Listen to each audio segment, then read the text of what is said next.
Welcome, folks, to Behind the Music.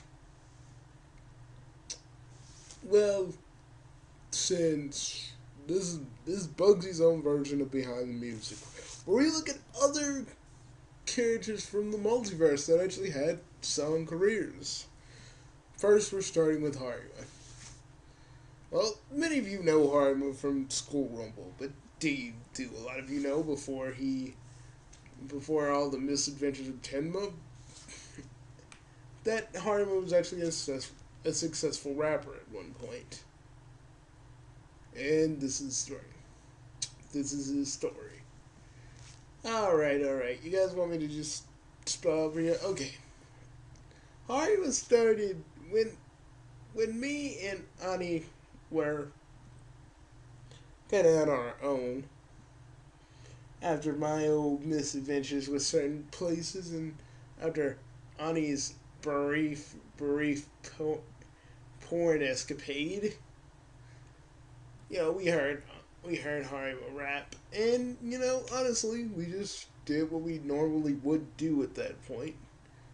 So Harima, would rap purely out of his enjoyment of it.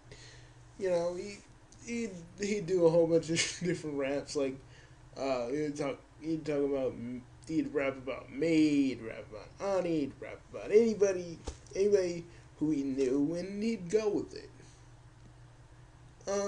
We lost most of his songs in like a fire. Yeah, way back in the day where I couldn't control my firepower, I kind of burnt down our apartment. Ooh, the landlord was ticked off. I gotta admit that.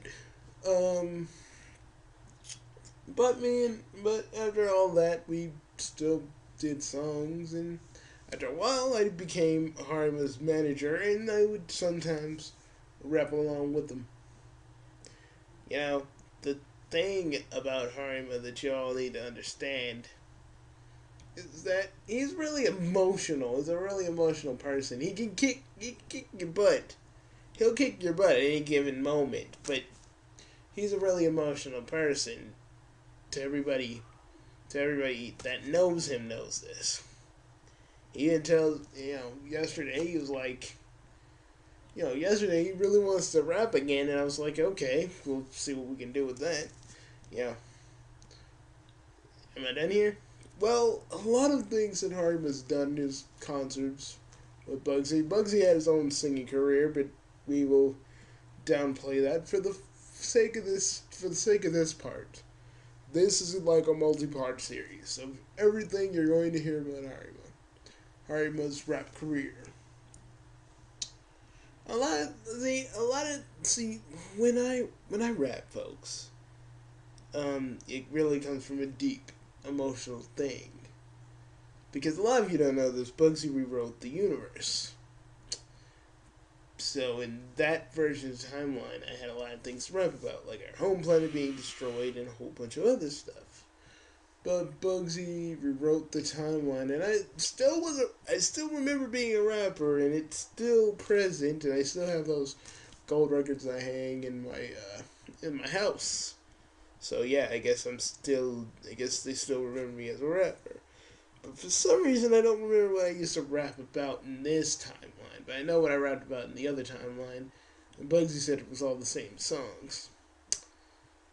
But I guess you guys won't be able to hear, there was actually a Told You and Earl rap I did. It was like, Bugsy came out doing the beatboxing.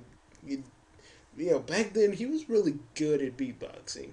That's the problem with regeneration kiddies. He'll, whenever you regenerate, you forget some skills you have. Sometimes. But Bugsy used to beatbox. It was so awesome the way he'd do it. It would sound like a machine almost. He'd be like, and then boom, and then Ani would come out, and after that, I'd start freestyling about stuff. I mean, and it'd be pretty awesome, It's just how I used to do things. You know, I did. Uh, yeah, I kind of kept my whole rapping identity when I left Bugsy and all of them as secret. I lived it as a secret. But I guess that's why Hanai never really liked me because I think he knew what I was before going to that school. They think he knew what I was. He didn't know I was a Saiyan Lord. No, he knew I was a rapper, and that was kind of, I guess, that was scary for him.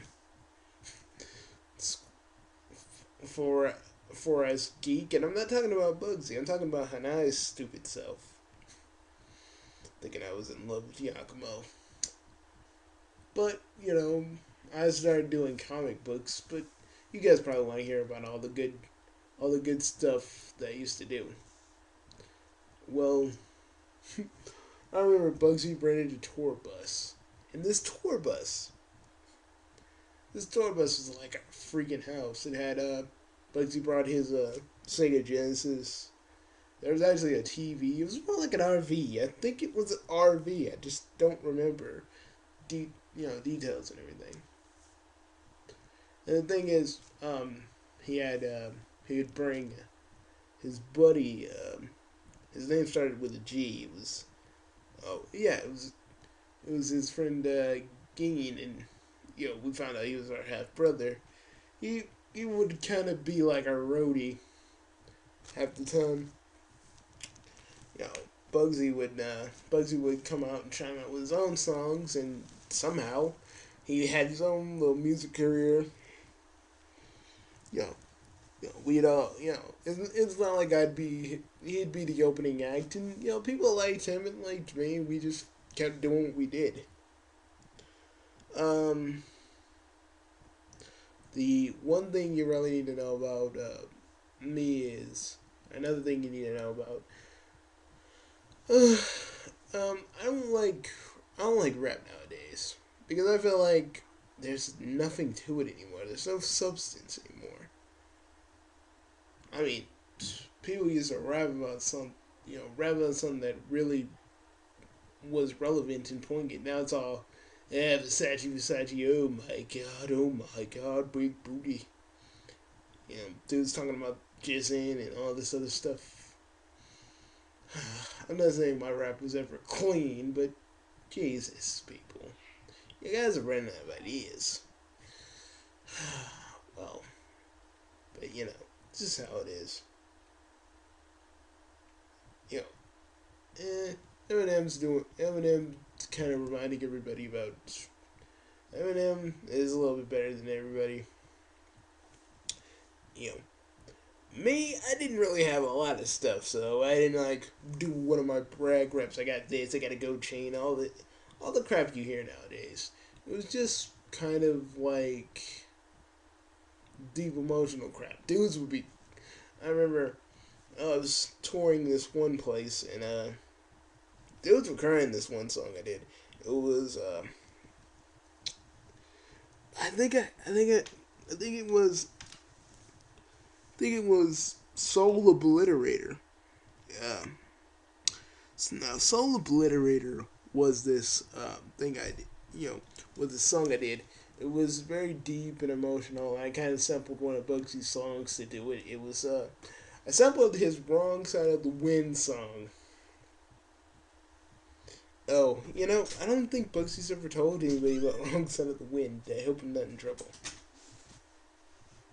Well, a lot of there's a lot of things about my life I would rather forget, and there's some things that you're about to hear in this that, yeah, I wish I could have forgot. This is the first part of this three-part series about me and my life as a somewhat decent rapper. But this is just the first part. The second part is gonna be all about the weird times. But it's still gonna be fun and enjoyable. Tour wise, we made a good $1,000. Bugsy was the manager, and he never once pocketed the money, and never thought about himself when he would do this, and he'd get the money, but he only would like get stuff that we need, like for him he'd get amps for himself. He got me one of those he got me one of those microphones without cords, just stuff we needed. He actually put bigger wheels on the freaking RV and made it like a monster truck. Don't know why he did that, but they were just there. A lot of things that you're gonna hear in this. There's a few things like I said, I wish I could forget, but it's how it is. So, value mind. In part 2 of Behind the Music, harima, you'll find out his addictions and everything else, and also the night with the drunken wombat. But mostly, he wasn't addicted to anything. It was the night with the drunken wombat. But we'll talk about that in the next part. See you later, kitties.